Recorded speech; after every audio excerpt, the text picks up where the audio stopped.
On February 20th, 2008, in a small town in Maine, the fire department responded to a house engulfed in flames. But when the blaze was finally extinguished, what they found inside was far more terrifying than the fire itself. A scene of multiple dead bodies revealed a chilling truth. This tragedy was no mere accident. Investigations were quickly carried out, and it didn't take long for the police to identify the one behind the crime. This is the heart-wrenching case of the Bolduc family.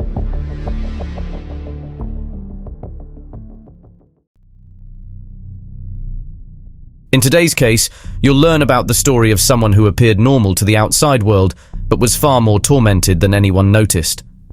Our journey takes us to the small town of Old Orchard Beach, Maine. In this close-knit community, everyone seemed to know each other. But did they really know each other as they thought? Carol Lee Bolduc was born on October 29, 1965, to Harvey and Sandra Griffin. She grew up in a household which she shared with her 8 siblings. Much details about her childhood are scarce, but what is known is that Carol attended Bristol Consolidated School from preschool through 8th grade and then graduated from Lincoln Academy with the class of 1983. Carol met a man named Paul Cushing, and initially they got along quite well. They married and had a son, Matthew Paul Cushing, in 1987. However, Carol and Paul's relationship was troubled, leading to their divorce when Matthew was still a baby. Carol would soon meet another man, Christopher Bolduc, and in 1993, they welcomed their only child together, Joshua. By 2008, Carol was studying to become a medical transcriptionist at Andover College, while also working with Chris at one of his 2 local businesses. Carol served as the president of the Ocean Fairway Association and was deeply involved in the community. She really cherished her children and was well loved and highly respected. She spent most of her free time reading and sunbathing. Christopher Scott Bolduc was born in Portland, Maine, to Richard Bolduc and Sandra Miller. He attended schools in Windham and graduated from Lincoln Academy in 1984, just a year after Carol, so it's quite likely they knew each other in high school. Chris then went on to attend the University of Southern Maine. Eventually, Chris and Carol started a relationship and got married in 1991. They settled in the small town of Old Orchard Beach, where they became well-known members of the community. Chris opened 2 businesses, one named Blustery Day Flags, while the other The Race Place, and was also a partner at BM Foods, a food diverting business in New Hampshire. A hard-working and respected community leader, Chris was actively involved in revitalizing Old Orchard Beach to attract more tourists and business people. While Chris had been the president of the Ocean Fairways Association, Carol later took over this role. Known as a thoughtful, loving, and caring husband, father, and friend, Chris, despite having one son, Joshua, he also cared for Matthew, Carol's son from her previous marriage, as if he were his own. Joshua Richard Bolduc was born on May 15, 1993. He adored the family dog, Spike, who was one of his best friends. As a freshman at Old Orchard Beach, Joshua was very close to his family and loved spending time at the lake with his cousins. His passions included snowboarding, skateboarding, playing video games, listening to music, making videos, and he even aspired to become a producer. In school, Joshua was part of the punk rock and skateboarder crowd, with favorite bands like the Ramones, Misfits, and Rancid. He was energetic, friendly to everyone, and enjoyed playing World of Warcraft. Joshua looked up to his older half-brother as his hero, often speaking highly of him. However, his older brother was not who Joshua thought he was. Matthew Paul Cushing was born on February 2, 1987, to Carol Bolduc and Paul Cushing. Matthew had a relatively normal childhood, attending Cub Scouts, and was a well-liked child who excelled as a bright student. However, Matthew grew up unaware that Chris wasn't his biological father. Carol and Chris had kept this information from him, and it wasn't until he was 7 years old that Matthew discovered the truth. The circumstances of this revelation are unclear, but it undoubtedly had a profound and unnoticed impact on him. During his senior year of high school, Matthew took a trip to Ghana and enjoyed it immensely. He became fixated on the idea of returning to Africa, and one of his heroes was Nelson Mandela. After graduating from Old Orchard Beach High School, Matthew attended the University of Maine at Orono, where he studied European history and anthropology.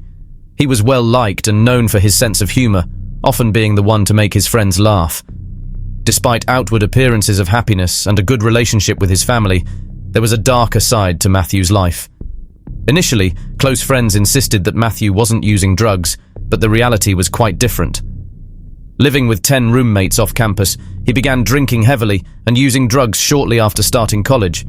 He experimented with cocaine, and when short on money for alcohol, would resort to chugging 2 to 3 bottles of cough syrup, which pretty much made it clear that he struggled with substance abuse.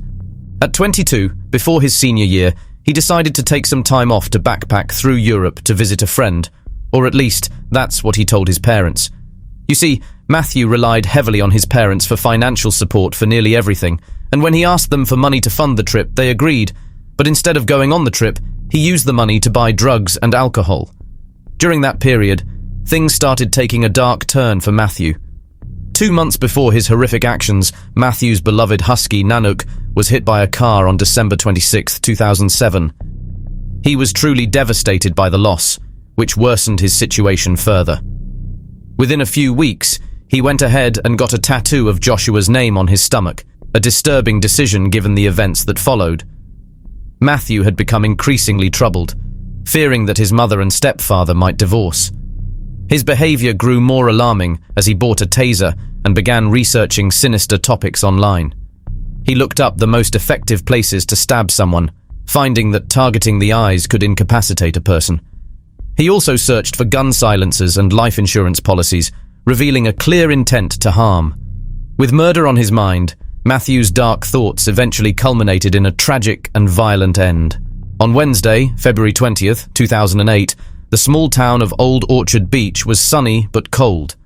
Matthew woke up, got ready, packed a bag with a knife and a taser, and drove his blue 1995 Ford Taurus into town. His initial plan was to kill his stepfather, Chris, so he drove to Chris's business.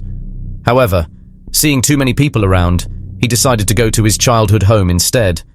Matthew intended to wait there for Chris, but was surprised to find his younger brother Joshua at home.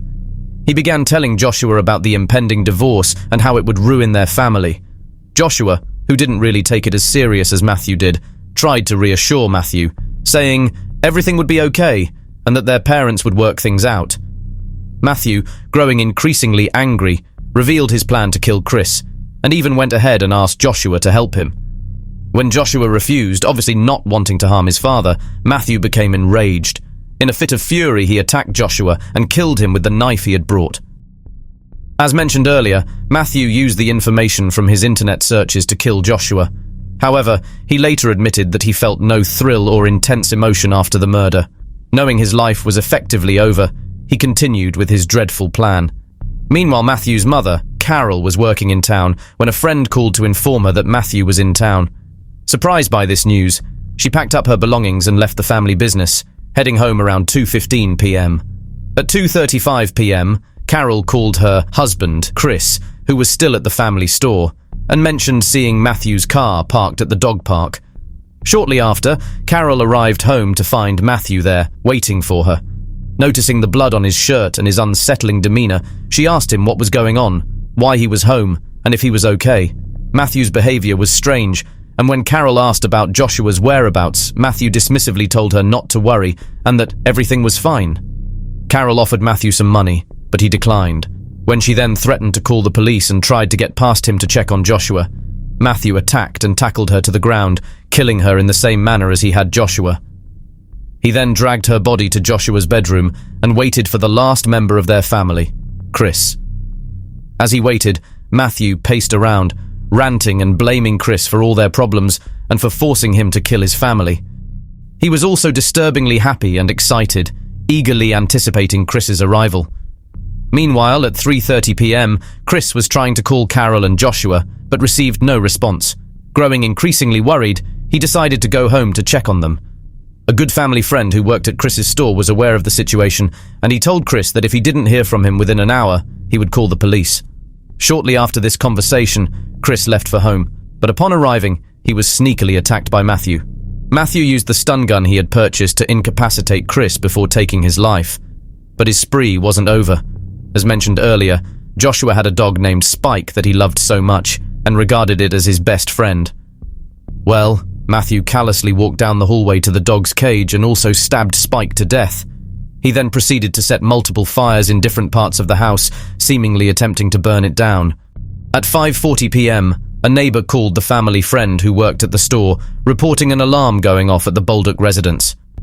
By 5:42 p.m., the family friend had notified the police. Upon arrival, the firefighters quickly extinguished the fires, only to discover a much more horrific scene than they had anticipated.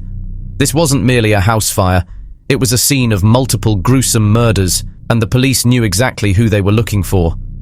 By 10 p.m., investigators were actively searching for Matthew and eventually located him at 10:40 p.m. He was dressed in pajama pants and socks, with cuts visible on his hands.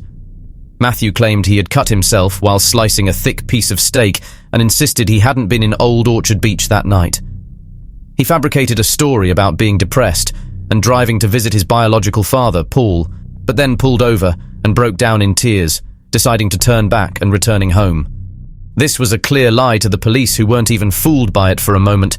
He was also not usually good at telling lies. During a search of his home, police discovered a bloody backpack containing a switchblade and a stun gun. Matthew was immediately arrested, and this time, he admitted to the murders of his family. However, the reasons he provided for his actions remained vague and ambiguous, never clearly stating a definitive motive. Matthew expressed personal grievances, stating he was furious at his parents for not financing the backpacking trip to Europe, but this was not true, as they had given him money which he used on drugs and alcohol instead. He also claimed deep distress over the prospect of Chris leaving his mother, Carol, feeling that without Chris, his mother couldn't support them. There were also concerns about Chris rekindling an alleged relationship with another man from his college days, which exacerbated Matthew's feelings. At his home, papers were found where Matthew expressed his disapproval of such lifestyles and his struggles with same-sex relationships. He also claimed that his stepfather mistreated him, his brother, and his mother. However, all evidence contradicted this, showing that Chris was a loving father to both Matthew and Joshua, and a devoted husband to Carol. Chris even treated Matthew as his own son, which illustrated their close bond. Several years later, on March 26, 2009, Matthew was sentenced to life in prison without the possibility of parole. It is heartbreaking and unfortunate what befell the victims of this tale at the hands of their cold-hearted and selfish brother and son. As we reflect on this heart-wrenching tale, our thoughts are with the victims whose lives were tragically cut short and the loved ones they left behind. If you found this video compelling, be sure to like and subscribe to our channel and check out our other videos. Thank you for watching.